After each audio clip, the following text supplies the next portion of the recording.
Olá, pessoal, sejam bem-vindos ao podcast Gente que Lidera. Hoje eu tô com uma convidada que, para mim, é um orgulho e uma honra ela estar aqui e ter aceitado meu convite. Já vou começar dessa forma. E obviamente que eu vou pedir para ela se apresentar, porque eu não vou ser nem capaz de apresentar a Angélica, porque assim, ela tem uma experiência gigantesca, ela é psicóloga de formação. Além de ser psicóloga, né, clínica tradicional, ela também trabalhou com coaching de grandes executivos brasileiros. Inclusive, eu tive a honra de fazer parte desse processo de coaching junto com ela, e que me ajudou muito. E aí eu vou contar um pouco para vocês aqui hoje em todo o processo que eu passei com ela. E além de ser psicóloga, ela também trabalhou com uma série de empresas nacionais e multinacionais, atuando com desenvolvimento organizacional, cultura, enfim, uma série de elementos do mundo corporativo. Angélica Moretti, muito obrigada por estar aqui hoje. Sempre às ordens. Angélica, começa se apresentando, porque assim, eu dei um overview muito rápido, né? Então, eu queria que você se apresentasse aqui pro pessoal. Acho que você apresentou tudo. Você falou basicamente, você só falou uma coisa que, assim, psicóloga tradicional aonde? Nada de tradicional, nada de tradicional. Então, eu sou psicóloga de formação, eu sou coach ainda, então eu ainda atendo executivos no mundo corporativo e tal, e a gente se conheceu por causa da consultoria, né? Então, eu tive 2 consultorias de desenvolvimento organizacional ao longo da vida. Também sou empreendedora, né? Tenho uma marca de kombucha. É verdade, esqueci do kombucha. Isso é importante porque empreender me dá uma perspectiva de dentro, né? Não só a coisa do palpite, né? Porque ser psicólogo e consultor e coach, assim, você vai lá e palpita na vida do outro e ele que se vire, ele que lute, né? Para poder realizar o que você está vendo e enxergando. Quando você empreende, tem o seu próprio negócio, embora eu já tivesse as consultorias, né? Mas é um negócio um pouco diferente a consultoria. Quando você empreende, você começa a ter um pouco mais de entendimento de como é que as coisas funcionam dentro das organizações na própria pele. Então, eu acho que isso é um elemento importante que me ajuda muito a me colocar no lugar do meu coach ou do meu cliente de terapia não tradicional. É mais fácil porque eu sou gente, né? Sou mais ou menos humana. Mas, enfim, sou casada, tenho filhos, né, trabalho, né, luto com a saúde, com várias coisas, então é mais fácil fazer as metáforas e saber da onde que vem o sofrimento e da onde que vem a pessoa com a fala dela. E empreender me dá essa perspectiva do mundo corporativo e do negócio e das realidades de deixar o negócio em pé, de realizar, de fazer ele acontecer nas relações e também nos aspectos práticos, né, do negócio. Então, acho que basicamente você falou tudo. Eu sou casada, tenho 2 filhos maravilhosos. Ai, que legal. Angélica, na verdade, para mim foi um privilégio te conhecer dentro da minha trajetória profissional, porque a Angélica chega na minha carreira num momento muito desafiador, né? Porque eu tinha assumido minha primeira cadeira de diretora num ambiente extremamente masculino, com diretores que já tinham uma experiência muito grande, né, na carreira executiva, e a Angélica chega para me ajudar nesse processo de mentoria e que, de fato, assim, se você está passando por esse processo, eu aconselho que você tenha, assim, mentores, coachings, assim, como a Angélica foi para mim, porque me ajudou muito, embora as pessoas achem, e o processo, ele é doloroso, muitas vezes. A gente sai de lá, assim, levando vários tapas com luva de película, né? De pelica? De pelica. É o famoso bate-a-sopra, lembra? Bate-a-sopra, é verdade. Não. Ela sempre falava, não, agora é a hora do bate, agora é a hora da sopra. Mas, Angélica, uma das coisas que para mim ficou muito gravado dentro do nosso processo de coaching foi uma vez que a gente estava passando por um processo dentro da organização, onde a empresa estava para ser vendida expandida, né? Mas ainda não era algo que tinha sido, de fato, definido. Então, os executivos estavam muito pressionados, porque a gente precisava dar resultado. Aquele momento, o mercado ele não estava tão bom para o segmento automotivo. E aí, eu trouxe para ela movimentos que estavam acontecendo dentro da organização, principalmente de reuniões, onde a gente estava ali no processo com os diretores e as pessoas, eu ia falar alguma coisa, ou um outro par meu ia fazer um complemento de uma situação, e aí a gente percebeu uma rispidez no ar, uma polaridade e tudo mais. E aquilo eu trouxe no meu processo de coaching, porque eu queria entender como eu podia navegar melhor nesse cenário. E aí teve uma frase que você disse pra mim, que ficou assim, gravada, que você falou assim: Daniela, vocês estão na zona de sobrevivência. Eu, o quê? Zona de sobrevivência? Conta pra gente isso. E aí eu queria que você trouxesse assim, o quanto quais são o que as pessoas podem observar, que às vezes elas estão passando por esse processo, e como que elas podem lidar melhor com isso. Legal. Eu acho que esse é um conceito super importante para a vida, né? Importante para a vida pessoal e para a vida profissional, porque esse lugar da sobrevivência, eu defino ele assim, porque ele é um lugar onde o seu estado emocional é um estado de sobrevivência. Então, você não está fazendo movimentos para crescer, você não está fazendo movimentos para aprender, você não está fazendo movimentos para expandir, você está fazendo movimentos para sobreviver. E isso é completamente diferente uma situação da outra, né? Uma situação de expansão, de crescimento, de desenvolvimento, que em geral é a realidade da necessidade das empresas, mas não só das empresas, né? Dos relacionamentos também. Se você não adota uma abordagem como essa, por exemplo, no seu casamento, no seu relacionamento, você vai esperar que ele floresça só porque sim, né? Só porque você disse um sim, ou porque você disse que amou, ou porque ele disse que amou. Não vai, você vai ter que fazer um investimento. E a gente não faz investimentos quando a gente está sobrevivendo. Quando a gente está sobrevivendo, a gente economiza tudo, né? Então, eu economizo minha disponibilidade, eu economizo a minha abertura, que no fundo é a mesma coisa, né? Mas eu economizo a minha energia para o outro, eu só quero me proteger e me defender aqui onde eu estou. Então, isso é só um jeito diferente de falar sobre estresse, né? Quando você está estressado cronicamente, porque o estresse não é uma coisa em si negativa, ele é um recurso para fazer a gente se movimentar. Então, quando você está estressado cronicamente, você vai para essa zona de sobrevivência. Nesta zona de sobrevivência, não existe aprendizado.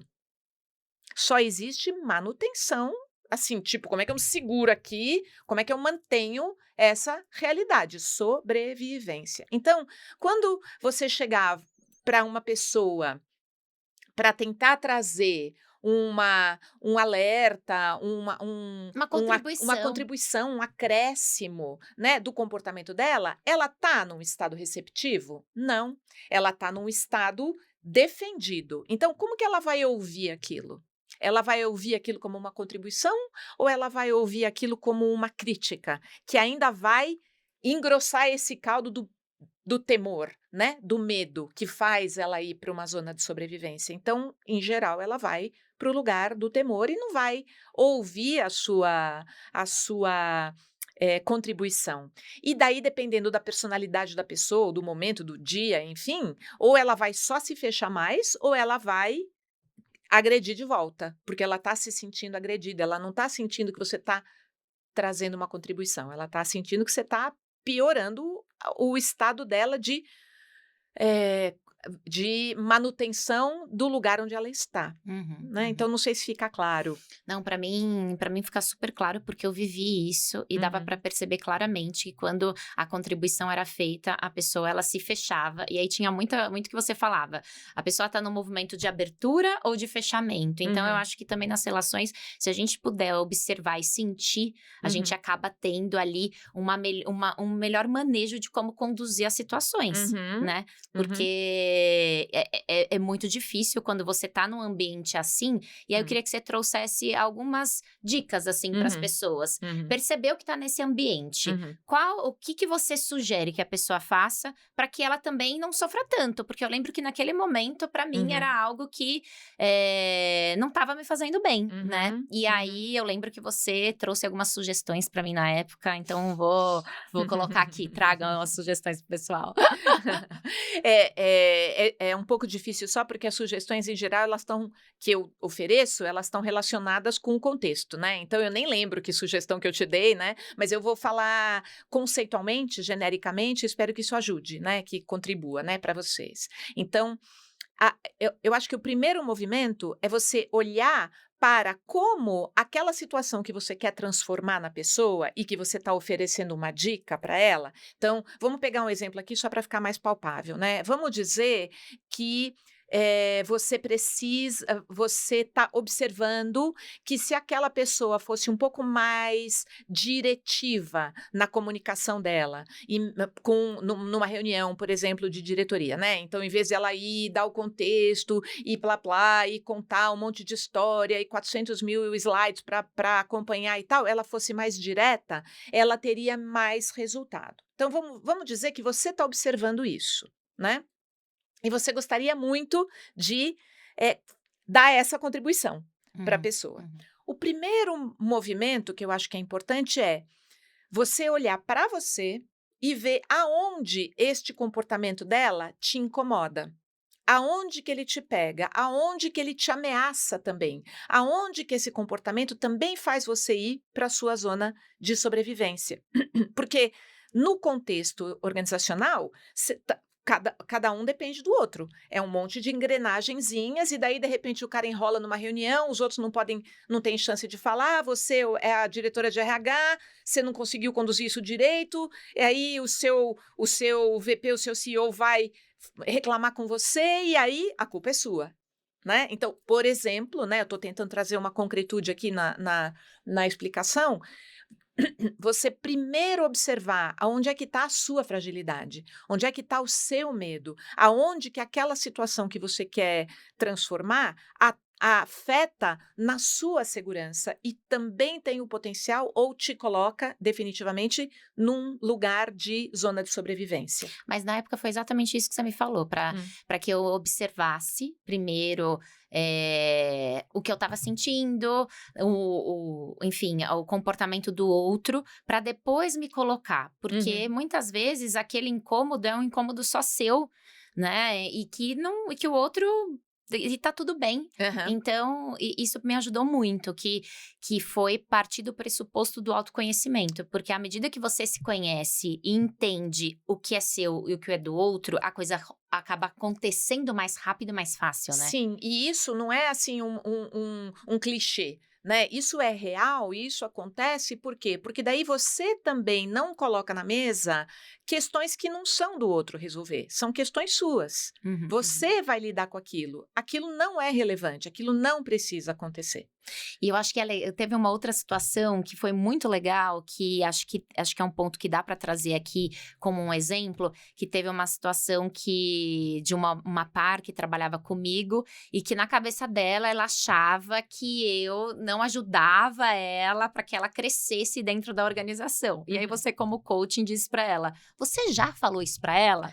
E aí foi muito legal, porque essa pessoa veio conversar comigo e ela falou assim: "Ah, eu tô fazendo isso porque a Angélica me pediu". Então assim, o quanto que a gente também fantasia as coisas na nossa cabeça e não traz para o outro o que tá sentindo, Uhum. porque isso é válido tanto no Uhum. ambiente corporativo quanto nas relações, né, de você falar, você se Exato. expressar, não é? E infelizmente o que a gente faz no lugar de falar e expressar é que a gente tenta manipular.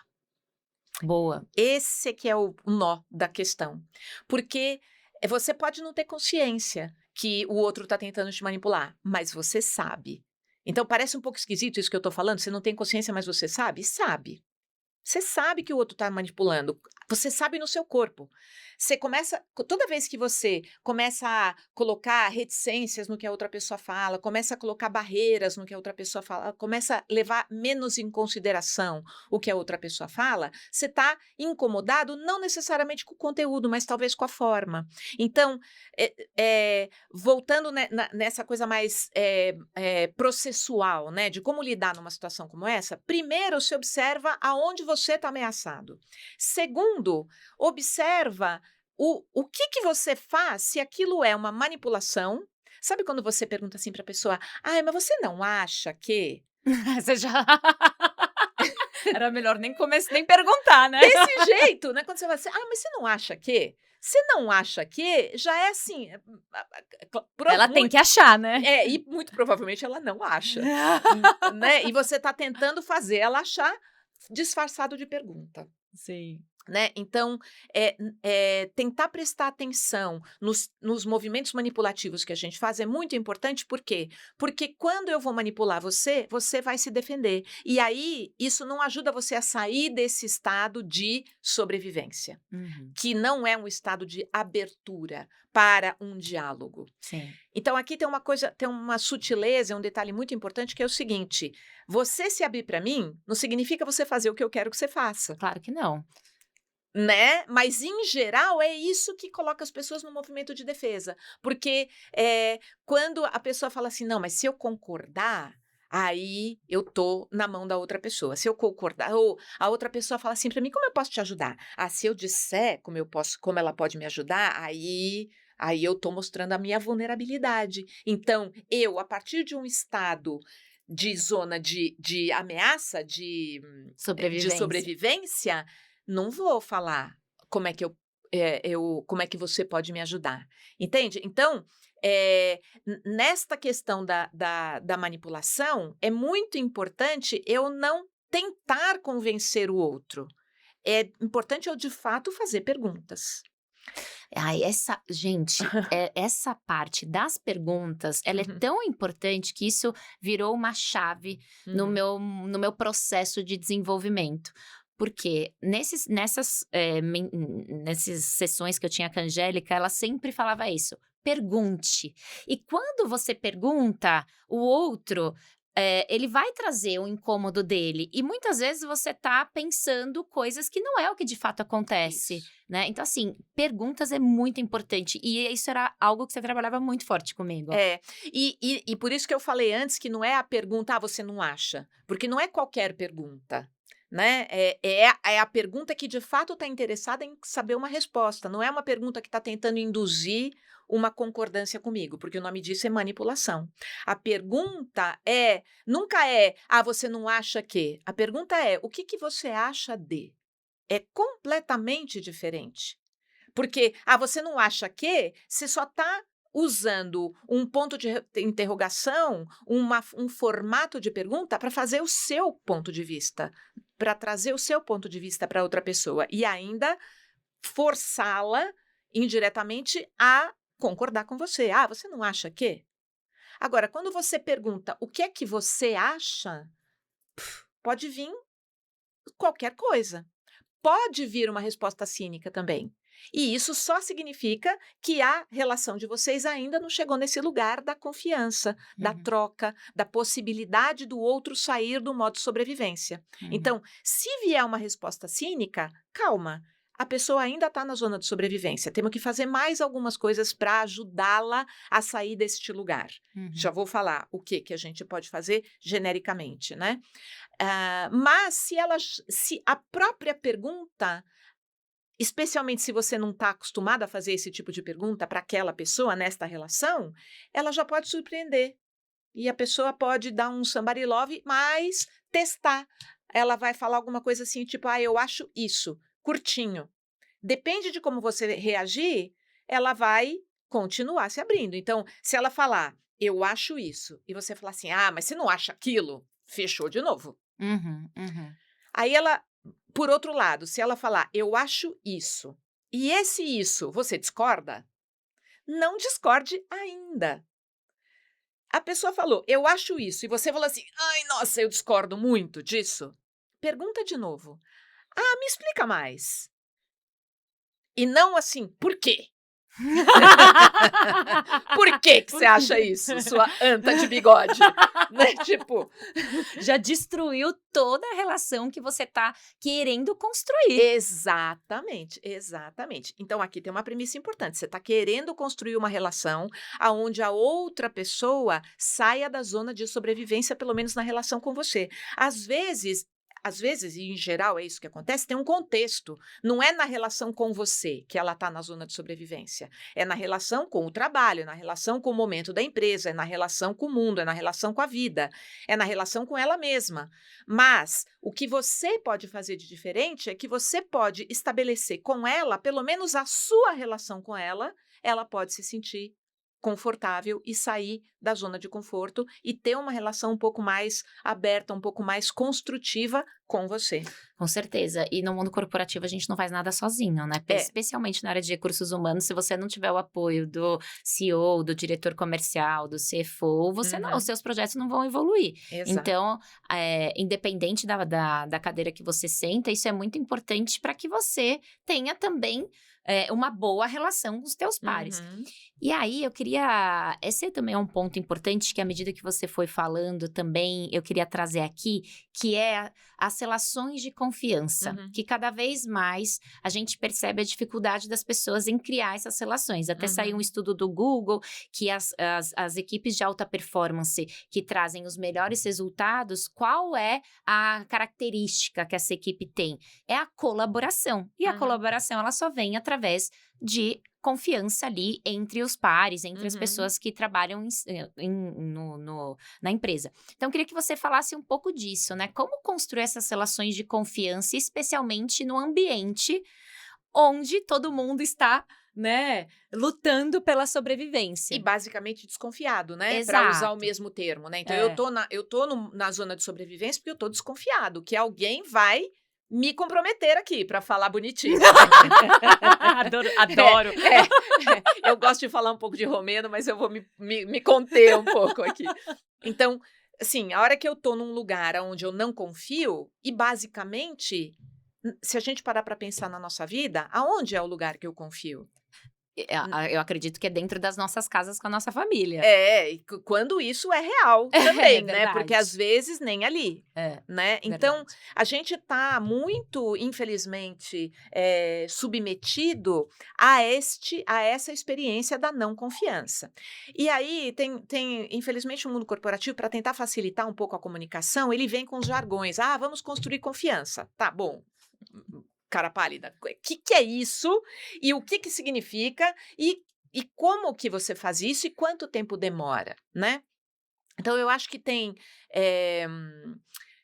um princípio que eu vou compartilhar aqui com vocês, né? E falar um pouquinho de como que a gente constrói, como que a gente começa a pavimentar, porque não existe pílula de confiança, não existe fórmula mágica de confiança. Confiança é uma construção que demora um montão para construir e um Segundo para segundo para destruir. Uma falha, uma quebra de confiança é difícil, especialmente se a própria pessoa está na zona de sobrevivência. Porque se a pessoa está na zona de sobrevivência, ela está no lugar de fragilidade. Uhum. Então, ela está o tempo todo atenta a o que pode dar ruim para ela. Ela não está atenta aonde que ela pode olhar e ver onde é que eu posso crescer e para onde eu posso me desenvolver e etc. Se a pessoa está num lugar de mais autoconfiança, ela está um pouco mais nesse lugar e ela ainda pode ficar atenta, só que ao contrário, aonde que pode dar ruim e deixa eu continuar aqui nas oportunidades todas que eu estou enxergando. Então, a grande questão para mim da confiança e da construção da cooperação é a gente conseguir sair do olhar do indivíduo e ir para o olhar do coletivo. Essa que é a grande questão. Como é que eu saio de ir buscar só aquilo que interessa para mim, para eu ir buscar aquilo que interessa para o coletivo, seja o meu casamento, seja a minha família, seja o meu negócio, seja o meu trabalho, seja o meu grupo de corrida, seja o meu grupo de bike, seja a minha aula de dança, seja meu grupo de música, que são todas situações onde não rola se não tiver cooperação, né? Uhum, uhum, Algumas dessas, né? Algumas dessas elas vão rolando com um custo muito alto no trabalho, por exemplo, ou na família, né? uhum, Elas vão ainda rolando num custo altíssimo para quem está participando ali. Mas basicamente é essa a essência da uhum, questão. Como que eu consigo me sustentar, me autossustentar para poder eu mesma sair da minha zona de sobrevivência e enxergar, portanto, aonde estão os meus recursos, onde estão as minhas saídas, onde estão meus planos B, onde é que estão minhas fortalezas e basicamente me conhecer para poder reconhecer tudo isso, para poder saber, bom, eu consigo ir um pouquinho mais, eu consigo dar um pouquinho mais, eu consigo contribuir um pouquinho mais, eu consigo ir. uhum, Mas também depende do outro, porque se o outro, nas minhas relações, está o tempo todo me criticando, me julgando, me cobrando, me perguntando, mas por que não? Mas você não pensa assim, mas nananã, me ameaçando, também compromete essa dinâmica da relação de confiança, uhum. né? E a gente observa isso na relação com os filhos também, por exemplo, ou com os parceiros. Você também observa isso, você fica lá o tempo todo, mas você não fez isso, mas você não fez aquilo, mas você não fez, mas por que você não faz assim? Mas por que você está o tempo todo minando, né? Seja só com um resmungo chatinho ou com uma racionalização elaborada, você está o tempo todo minando a confiança nesta relação. Que é diferente de você poder falar assim: olha, compromete demais, voltando no meu primeiro exemplo, né? Compromete demais a nossa dinâmica da nossa reunião de diretoria, por exemplo, se você toma todo o tempo para fazer a sua apresentação. Seria melhor para o nosso coletivo se você tomasse o tempo que é dedicado para cada um. Uhum, uhum. Como que eu. Olha a diferença, né, da forma como você está se posicionando. Uhum. É impossível a pessoa receber desta forma como você trouxe a situação, e não olhar para isso e não pensar, falar: "Não, verdade, nessa última reunião eu tomei a gente tem 1 hora, eu tomei 40 minutos, Uhum. então não tem como, né". Isso. Agora, não é que é tão impossível, porque se eu falar de um lugar onde eu estou tentando salvar a minha insegurança, a minha fragilidade, as situações que me colocam na minha zona de desespero, eu vou falar isso de um jeito manipulativo. E aí a pessoa não vai se abrir, ela vai se fechar. Então, o que que seria no caso, né, para dar um exemplo, né, o que que seria falar isso de um jeito manipulativo? Assim, nossa, eh, ai, não sei, espera aí, deixa eu pensar um segundinho aqui. Seria, por exemplo, você fala assim: "Você não acha que você seria capaz de fazer isso em 15 minutos?"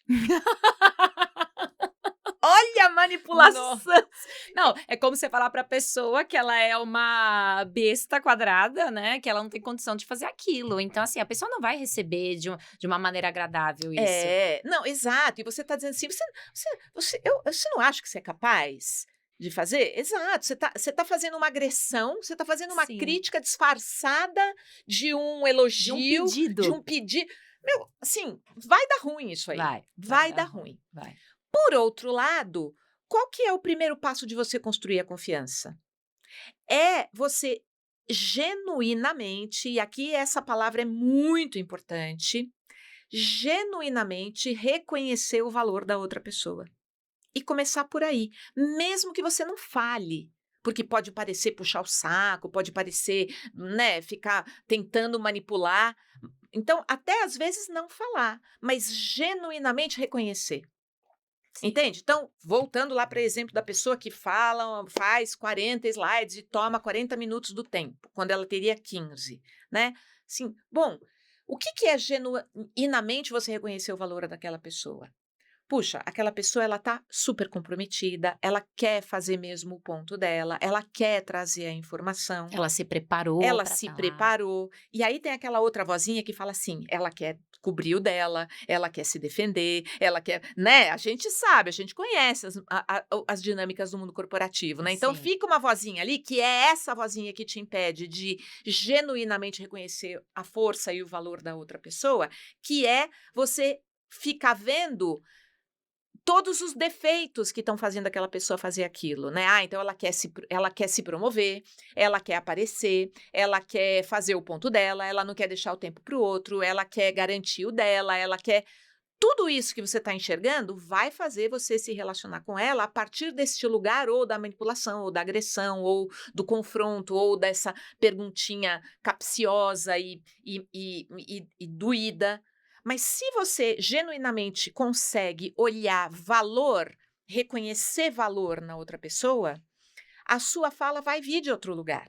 Uhum, uhum. Então, é isso, a pessoa se preparou, né? Porque, mas ela se preparou para cobrir o dela, né? Esquece essa parte por um pouquinho, põe em suspensão essa parte. Uhum. Isso aqui também é verdade, mas põe em suspensão, né? Por quê? Porque o seu objetivo é construir confiança. Se você não puser isso em suspensão, você não vai construir confiança. Então, você não vai pôr em suspensão porque a outra pessoa merece mais consideração do que você. Você não vai pôr suspensão porque sempre é você que tem que fazer o movimento e nunca é o outro. Você não vai pôr em suspensão porque você que é o bonzinho e generoso. Não. Você vai pôr em suspensão porque você quer algo, que é construir uma relação de confiança. Então, você põe isso em suspensão e vai lá e olha o que é que tem valor ali. Então, a pessoa se preparou, ela não está ali naquela posição à toa. Ah, não, mas alguém errou, alguém...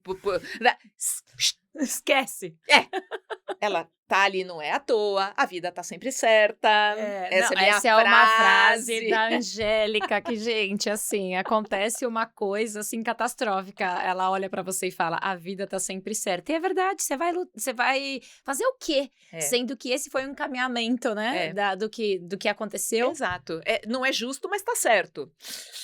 Né? Então, enfim, mas essa é a minha premissa, a gente pode falar 2.000 horas sobre isso, né?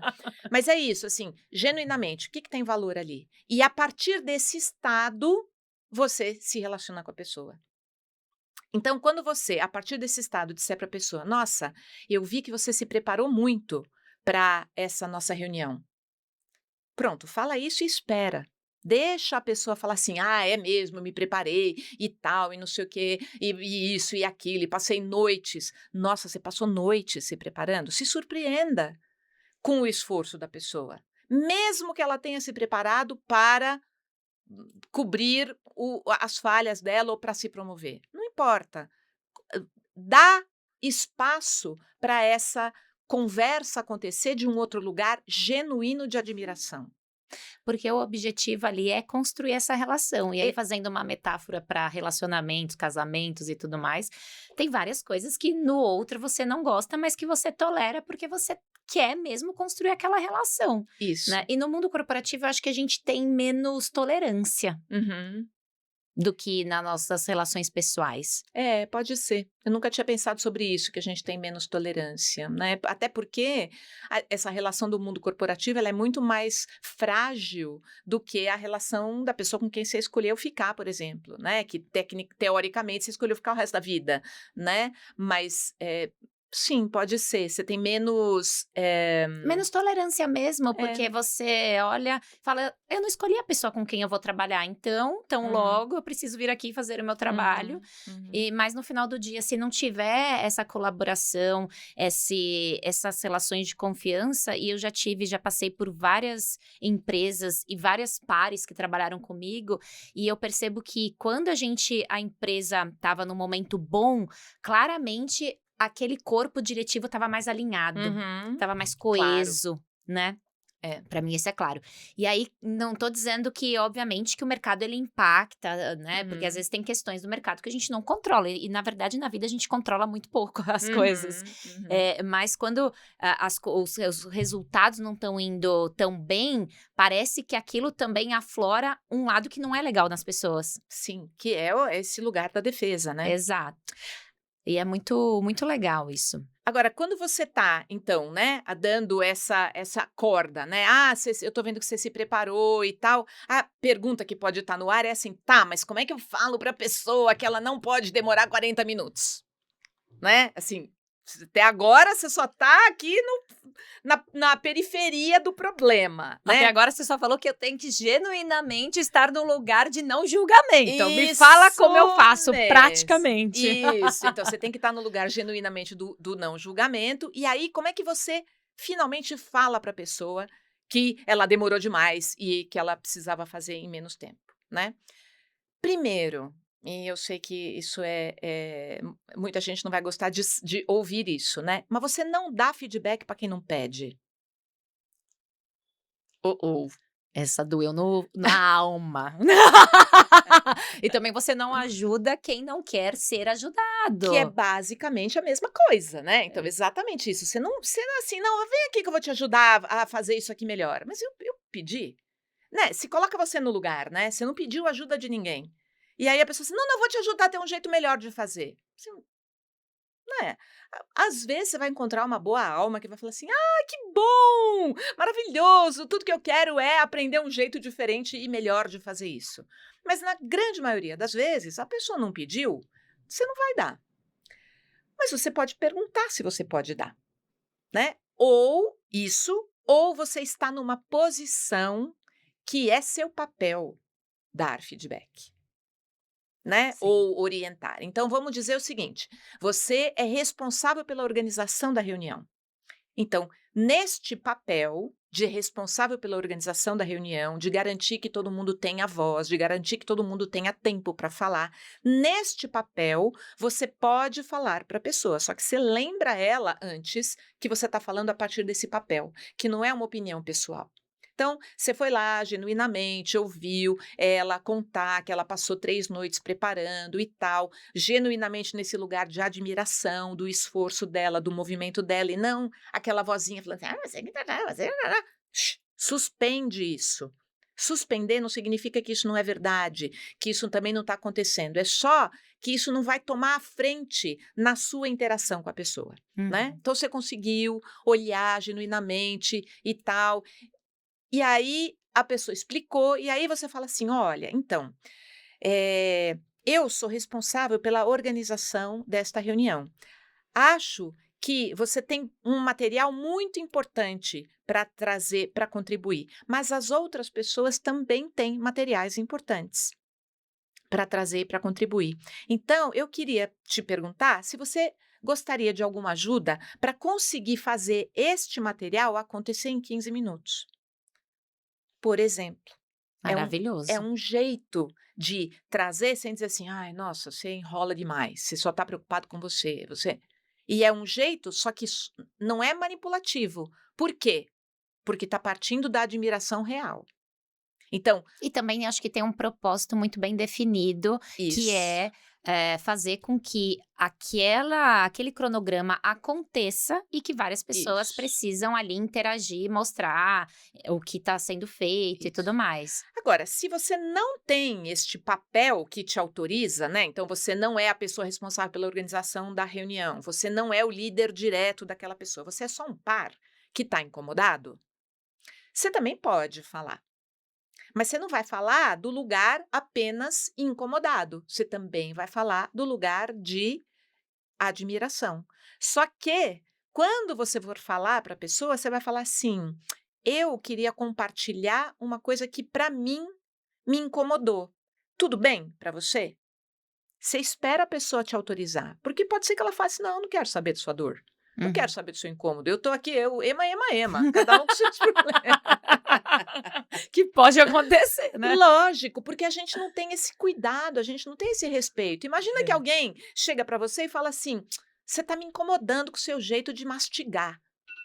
Hã. Você fala: uau! Né? Assim, tipo, primeiro eu te perguntei. Tipo, segundo, os incomodados que se mudem. Eu não tô totalmente fechada. E pode ser que eu pudesse me beneficiar com esse feedback. De repente, eu mastigo de boca aberta. Sim. né? E o outro tá vendo algo que eu ainda não consegui enxergar e eu tenho possibilidade de mudar. Porque Exatamente. também a gente se desenvolve nas relações. Isso. Agora, eu não vou deixar qualquer pessoa me falar qualquer coisa. Eu vou deixar uma pessoa com quem eu tenho alguma relação de confiança. Sim. Então, se você virar para mim e falar assim, Angélica, posso te falar alguma coisa, uma coisa a respeito da forma como você mastiga? Eu vou falar assim, pode, Dani, mas fala devagar, para não doer muito.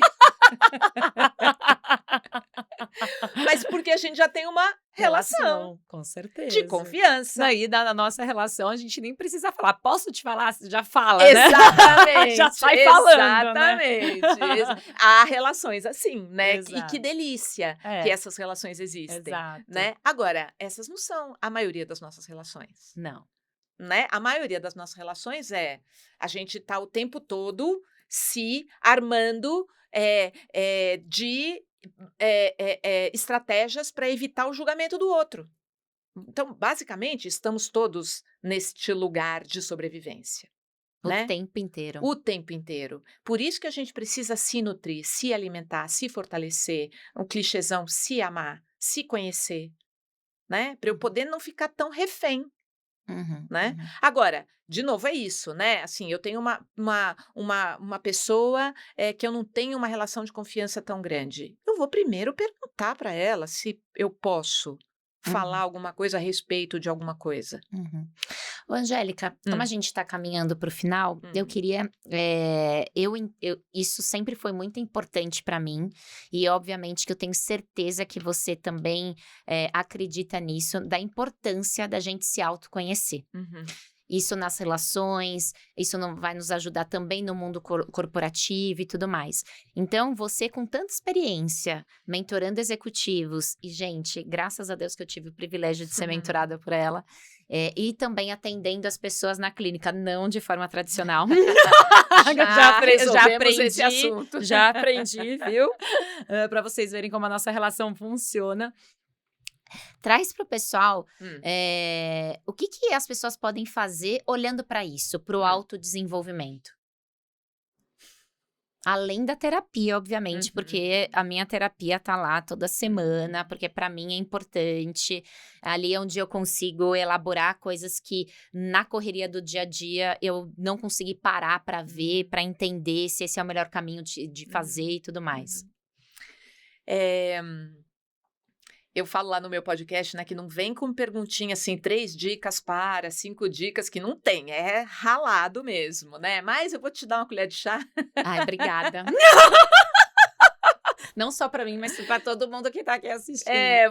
Vou trazer aqui uma premissa, um princípio, né? Uma dica prática mesmo que vai ser útil em todas as situações. Porque, no fundo, ia dizer assim, mas veja bem, Dani, que a situação é uma situação, não sei o quê, não dá, não tem, mas tem uma dica prática, que é lentificar.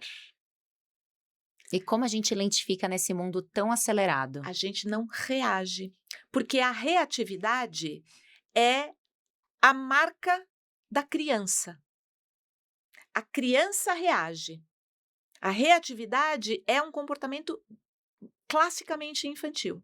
A criança reage, o adulto, teoricamente, não reage. Quando você vê uma dinâmica entre um adulto e uma criança, é fácil de ver isso. Né? Então, a criança está reagindo a um desconforto, a uma contrariedade, e ela só reage. Dane-se, né? Ela só reage. E o adulto fica como? Veja bem, vamos lá, tem essa perspectiva, tem essa outra. Porque se o adulto reagir também, são duas crianças, não vai dar bom isso. Vai dar ruim. Então, lentificar significa contenha a reatividade. Respira, talvez seja melhor. Eu ia falar respira, mas assim, isso também é um baita de um clichê, né? Sim. Mas é isso, assim, lembra de não reagir. Lentifica a reatividade. Quantas coisas, se vocês pararem para pensar, né, na sua vida, quantas coisas podiam ter sido melhores se você só não tivesse dito tal coisa. Ah, com certeza. E quantas vezes a gente não se arrepende de ter Isso. dito algo num momento mais acalorado, Isso. numa discussão. Então, assim, eu tenho muito disso. Quando eu não tô bem e eu ainda não consegui elaborar alguma coisa com alguém, eu não converso com a pessoa enquanto eu não estiver bem. Porque eu vou estar numa conversa muito mais partindo da emoção do que da razão. Então, eu tenho muito disso. Então, eu acho que essa é uma dica que serve para todas as situações. É lentificar a sua reatividade. É lembrar que você é um adulto com recursos. Porque, no fundo, agora é o momento assopra, né? Ai, eu adoro o momento assopra. É o Eu não gosto muito do momento bate, mas tudo bem, da assopra eu gosto. É que o bate, assim, presta atenção, né? Agora, olha, o momento assopra é o seguinte, no fundo, o que a gente precisa? Todos nós. A gente precisa de conexão, a gente precisa de amor, a gente precisa de pertencimento, a gente precisa estar num coletivo, a gente precisa de propósito, que são formas diferentes de falar amor, Sim. né? Então, quando você consegue se dar amor, o que não é uma tarefa muito fácil, porque a gente não vem com manual de instrução, nossos pais não vieram com manual de instrução, então a gente tem que aprender o que é isso. E se dar amor não é se dar um sapato novo, não é se dar mais dinheiro, não é se dar uma viagem de férias, né? Isso é, às vezes, até uma tentativa de compensar o amor que você não se deu, né? Então, quando você se dá o amor, que você está cheinha, plena de amor, neste lugar, deste estado, é mais fácil não reagir. Porque você está menos carente de alguma coisa que você acha que a reatividade, que a reação vai te trazer, né? Então, quando a criança chora, esperneia, se joga no chão, ela acha que a reatividade vai dar para ela o que ela precisa. E às vezes, infelizmente, dá, né? Porque aí a mãe vai lá, o pai vai lá e dá. E aí ela vai aprender que é assim que faz. E ela vai ser um adulto que aprendeu que é assim que faz. Reage que vem. Reage que vai dar bom. E esse é a receita do fracasso. Humano, né? De uma perspectiva mais ampla. Pode ser que realmente você vá lá e esperneia, que não chora não mama, você vai lá e esperneia e vem alguma coisa para você. Mas isso vem com um preço, vem com um custo, que lá na frente vai voltar para você. Então, acho que a dica bem prática, bem concreta é essa: lentifica, respira, suspira, conta até 10, faz o que for para não reagir. Porque assim que você evita a reatividade, sobrou algum espaço para uma reflexão de uma perspectiva, com uma perspectiva um pouquinho diferente. Porque, no fundo, o que a gente está falando aqui não tem uma grande novidade. Tem a dificuldade está em aplicar isso no dia a dia, em aplicar isso no cotidiano. E para aplicar esses conceitos que a gente explorou, precisa primeiro dar espaço para eles. Então, por isso que eu digo lentificar e conter a reatividade. Ai, incrível, gente. Eu sou suspeita para falar que eu sou uma admiradora do trabalho da Angélica, da pessoa dela, assim, ela é, para mim, incrível. Angélica, se alguém quiser te achar aí, você falou do seu podcast, como que as pessoas te acham? Não é no Spotify, é no YouTube, aonde? Ixi, meu Deus, é no meu WhatsApp. Eu procuro ficar. Eu não sou uma pessoa muito de mídias, né? Eu tenho um podcast, chama Com Mais Vida, então pode ir lá e é um pouco divertido, eu acho. Pelo menos quando eu ouço, eu falo assim, nossa, que engraçado isso. Mas é isso. Eu não sei se você. Com Mais Vida? Com tá. Mais Vida. Então, depois eu vou colocar aqui para as pessoas verem o seu podcast, porque se alguém tiver interesse de entrar lá e ouvir os seus episódios, as pessoas sabem qual caminho fazer. Queria te agradecer por você ter vindo aqui hoje. Prazer. Obrigada. E, gente, vocês não têm noção da quantidade de conteúdo que dá para fazer com essa mulher.